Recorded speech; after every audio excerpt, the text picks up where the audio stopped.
Saudara, polisi menemukan indikasi tindak pidana penggelapan hingga penyalahgunaan dana bantuan operasional sekolah dan zakat oleh Panji Gumilang.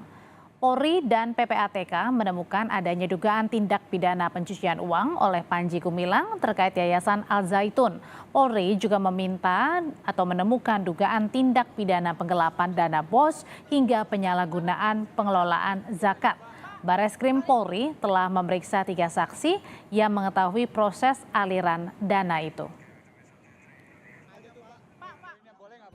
Dari hasil koordinasi dan analisa transaksi tersebut didapat dugaan penyalahgunaan yang berindikasi tindak pidana terkait yayasan, tindak pidana penggelapan, tindak pidana korupsi dana BOS, hingga tindak pidana terkait penyalahgunaan dalam pengelolaan zakat oleh saudara PG. Untuk dugaan penyalahgunaan dana BOS dan zakat juga telah dilakukan koordinasi kepada 3 orang pejabat yang berkompeten di jajaran Kementerian Agama dan instansi terkait lainnya.